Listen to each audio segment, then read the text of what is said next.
नमस्कार मित्रांनो.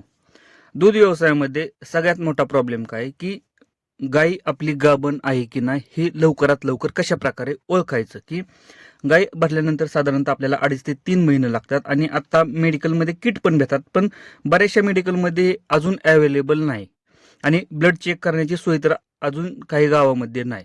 पण आपण घरच्या घरी एका महिन्यामध्ये गायी कशा प्रकारे ओळखू शकतो, 100% रिझल्ट भेटतो मित्रांनो.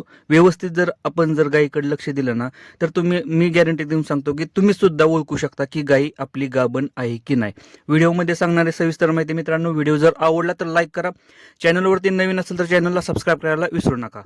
नमस्कार मित्रांनो, शेतकरी आणि टेक्नॉलॉजी आपल्या युट्यूब चॅनलमध्ये स्वागत आहे. मित्रांनो, सगळ्यात महत्त्वाचा जो प्रॉब्लेम असतो ना दूध धंद्यामध्ये, एकतर गायी हिटवर येत नाही, त्या गायी गाभण राहत नाही, त्या गायी रिपीट होतात. हा सगळ्यात मोठा प्रॉब्लेम. त्यातनं पण आपण जर एखाद्या गायीला AI केलं, इंजेक्शन भरलं, तर आपल्याला 2.5-3 महिन्यापर्यंत वाट बघावी लागते आणि कधी कधी 3 महिन्यानंतर आपण चेक करतो त्या टायमिंगला गायी खाली निघते, म्हणजे 3 महिने आपलं वाया जातात. आणि यामुळं काय होतं की शेतकऱ्याचा दूध धंदा हा लॉसमध्ये जातो आणि शेतकऱ्याला दूध धंदा हा परवडत नाही. मग यावरती काय उपाय आहे का मित्रांनो? उपाय आहे ते की ब्लड चेक करता येतं आपल्याला आणि दुसरे की किट पण, जे की प्रेग्नेन्सी किट आहे. पण ह्या गोष्टी दोन्ही आपल्या खेडेगावामध्ये जास्त करून अवेलेबल नाही, त्या मार्केटमध्ये अवेलेबल नाही. त्या ज्या ठिकाणी आहेत त्या ठिकाणी शेतकरी करतात, पण जिथं लहान गोठं येते तिथं अजून सुद्धा अवेलेबल नाही त्या. मग अशा शेतकऱ्यांना काय करायचं की आपला दूध धंदा हा लॉसमध्ये घालवायचा नाही आपल्या शेतकऱ्याला. तर पण आपल्याला गायी ओळखायच्यात मित्रांनो. 2 ते 3 गोष्टी त्या मी सांगणार आहे. त्या जर आपण AI केल्यानंतर जर आपण व्यवस्थित बघितल्या आपल्या जनावरांमध्ये, तर 100% मी गॅरंटी देऊन सांगतो की तुमच्या गायी गाभण आहेत का नाही तुम्ही घरच्या घरी ओळखू शकता. पण एक गोष्ट लक्षात असू द्या, आपण हा फक्त नजरेवरती खेळ आहे. 3 महिन्यानंतर आपल्याला डॉक्टरांकडून कन्फर्म चेक करून घ्यायचंय की आपली गाय गाभण आहे की नाही. आता काय बघायचं मित्रांनो, एक गोष्ट लक्षात असू द्या, गाई जर AI केलं, समजा 1 तारखेला तुम्ही गाईला इंजेक्शन भरलं, गाईला इंजेक्शन भरल्यानंतर एक गोष्ट लक्षात असू द्या की तुमची जी गाय आहे ना गाभण जर राहिलेली असेल, तर साधारणतः 10व्या 11व्या 12व्या किंवा 17-18 दिवसानंतर मित्रांनो सोट टाकते. आणि तो सोट आहे ना मित्रांनो पूर्णपणे वेगळा असतो. वेगळा कसा राहतो बघा. तुम्हाला 2 गोष्टी माहिती पाहिजेत. गाय हिटवर आल्यानंतर सोट कशा प्रकारे आणि गायीच्या गर्भाशयात इन्फेक्शन असल्यानंतर सोट कशा प्रकारे येतो, ह्या दोघांपेक्षा सुद्धा सोट वेगळा पडतो. त्याला म्हणायचं गायी गाभण आहे आपली. म्हणजे गायीच्या गर्भाशयात इन्फेक्शन पण नाही आणि गायी हिटवर पण नाही. म्हणजे हिटवर आल्यानंतर सोट हा पातळ राहतो, आपल्याला माहिती आहे, चिकट राहतो आणि पूर्णपणे ट्रान्सपरंट असतो, काचेसारखा असतो. आणि ज्या टायमिंगला गर्भाशयात इन्फेक्शन असतं ना मित्रांनो, त्या टायमिंगला कलर पिवळ्या कलरचा, पांढऱ्या कलरचा, लाल कलरचा घट्ट असतो, चिकट असतो आणि वास कधी कधी येत असतो आणि याचं प्रमाण जास्त प्रमाणात असतं. त्याच्यावरती माशा बसत असतात. कधी पण बघायचं, गाई जर घाण टाकत असेल. ह्या दोघांमधला जर सूट असेल, म्हणजे काचेसारखा पण नाही आणि इन्फेक्शन पण नाही, हा वेगळ्याच प्रकारचा सूट आलाय आणि घट्ट आहे आणि एकदम थोडासा म्हणजे कणगळी एवढा असा सूट पडतो मित्रांनो, सूट येतो बाहेर, 100% तुमची गाय गाभण आहे. कधी पण तुम्ही डॉक्टरांना सुद्धा दाखवा मित्रांनो, ज्या डॉक्टरांना याच्यावरती अभ्यास केलाय ना त्या डॉक्टरांना सुद्धा दाखवा, 100% तुमची गाय गाभण निघते. पहिली गोष्ट. दुसरी गोष्ट मित्रांनो, ज्या गायी गाभण होतात ना त्या गायींचं आहे ना वजन कमी होताना दिसतं आपल्याला, म्हणजे खराब होताना दिसतात. तुमची गाय एकदम अशी टवटवीत आहे, म्हणजे टवटवीत तर असतेच मित्रांनो, पण अशी लठ्ठ आहे, एकदम अशी भरभरून आहे. पण AI केल्यानंतर एका महिन्यामध्ये गायीला आहे ना अशा तुम्हाला थोड्या थोड्या बरगड्या दिसायला लागतात. गायीचं हे मित्रांनो उदाहरण आहे.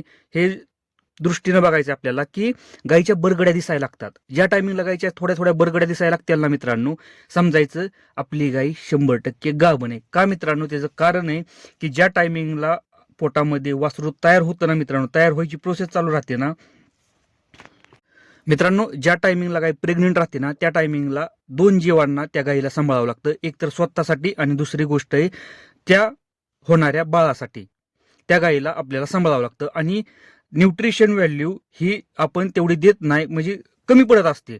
त्यामुळे गायी खराब होत चाललेली असते. कारण गायी आहे ना मित्रांनो पूर्णपणे आपल्या बाळाला आतून प्रोटेक्शन देत असते, प्रोटेक्ट करत असते. न्यूट्रिशन व्हॅल्यू कधीच कमी पडू देत नाही. त्याच्यामुळे काय होतं की तुमची गाय बघा खराब होताना दिसते आपल्याला. कारण जर गायीनं जर स्वतः न्यूट्रिशन व्हॅल्यू जर स्वतःमध्ये ॲब्झॉर्व केलं ना मित्रांनो, तर ॲबॉर्शन होतं. कधी कधी बघा की हार्मोनल डिफिशियन्सीमुळे गायी हे होतात का मित्रांनो, कारण त्या गोष्टी भेटत नसतात त्या बाळाला.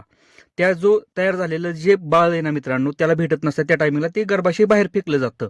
म्हणून बघा गायी त्या बाळाला पूर्णपणे प्रोटेक्शन देत असते, आतमधून गर्भाशय पूर्णपणे प्रोटेक्ट करत असते. त्या टायमिंगला बऱ्याचशा गोष्टी, हार्मोन्स असतील, न्यूट्रिशन असेल, ह्या गोष्टी त्या प्रॉपर दिल्या गेल्या पाहिजेत. त्या टायमिंगला आपल्या गाईचं वजन आहे मित्रांनो कमी होताना दिसतं त्या टायमिंगला. हे बऱ्याचशा गायींमध्ये तुम्ही जर नीट ऑब्झर्वेशन केलं ना, आणि ह्या गोष्टी मित्रांनो 25 ते 30 दिवसाच्या रेंजमध्ये, म्हणजे तुमची गाई जर प्रेग्नेंट असेल तर तुम्हाला 1 तारखेला तुम्ही AI करताना ज्या गाईचा फोटो तुम्ही काढा आणि 30 तारखेला काढा मित्रांनो, डिफरन्स बघा तुमच्या गायींमध्ये किती दिसेल. ही एक गोष्ट झाली मित्रांनो. पहिली गोष्ट आहे सोट तुम्ही बघा. दुसरी गोष्ट आहे तुमच्या गाईचं वजन बघा मित्रांनो, की थोडंसं अशी नाही की एकदम सड पातळ होणार आहे मित्रांनो. नॉर्मली म्हणजे एक 5 ते 10% गाईचं थोडंसं वजन कमी झालेलं दिसतं नॉर्मली मित्रांनो. त्या गोष्टी आपल्याला बघायच्यात. आता तिसरी गोष्ट आहे मित्रांनो, एक गोष्ट तिसरी महत्वाची गोष्ट आहे, ज्या गाईच्या ज्या खालच्या कासाच्या शिरा आहेत ना, ज्या पोटापासून आपल्या कासापर्यंत जाणाऱ्या दोन्ही साईडला 2 शिरा असतात मोठ्या, वेन्स त्याला आपण म्हटलं जातं, दुधाच्या शिरा असतात ना, त्या शिरा मित्रांनो फुगलेल्या असतात. म्हणजे नॉर्मल तुम्ही बघा गाईच्या शिरा आणि गाई AI केल्यानंतर तुम्हाला डिफरन्स बघा मित्रांनो, की त्या शिरा कंटिन्यू अशा फुगलेल्या दिसतात तुम्हाला शिरा. असं वाटतं की कंटिन्यू त्या शिरांमध्ये रक्त वाहतंय असं आपल्याला दिसतं, जाणवतं. कंटिन्यू शिर टाईट झालेली दिसते मित्रांनो, अशी लूज पडत नाही. ज्या गायी प्रेग्नेंट असतात ना त्या गायींची शिर अशी लूज नसते, खालची पोटाखालची शिर असते मित्रांनो. त्या शिरांवरती तुम्ही ऑब्झर्वेशन करा. त्या शिरा जर चांगल्या प्रकारे फुगलेल्या असतील ना, 100% आपली गाई गाभण आहे. ह्या 3 गोष्टी मित्रांनो तुम्हाला कन्फर्म सांगतो की ह्या 3 गोष्टींवरती जर तुम्ही व्यवस्थित अभ्यास जर केला ना मित्रांनो, तुम्हाला गाई चेक करायची सुद्धा गरज पडणार नाही. आणि कन्फर्मेशनसाठी आपल्याला 3 महिन्यानंतर एकदा गाई चेक करायची डॉक्टरांकडून मित्रांनो. आपली गाई कधीच खाली राहणार नाही.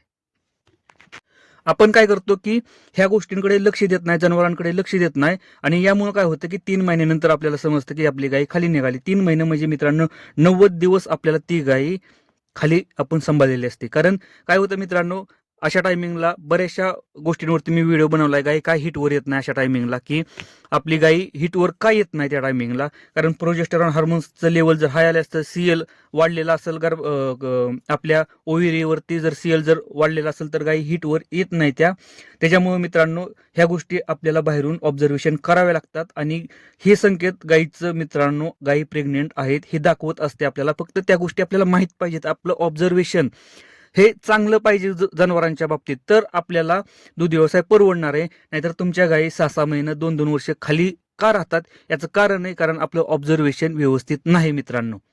व्हिडिओ जर आवडला असेल तर लाईक करा. चॅनलवरती नवीन असेल तर चॅनलला सबस्क्राईब करायला विसरू नका.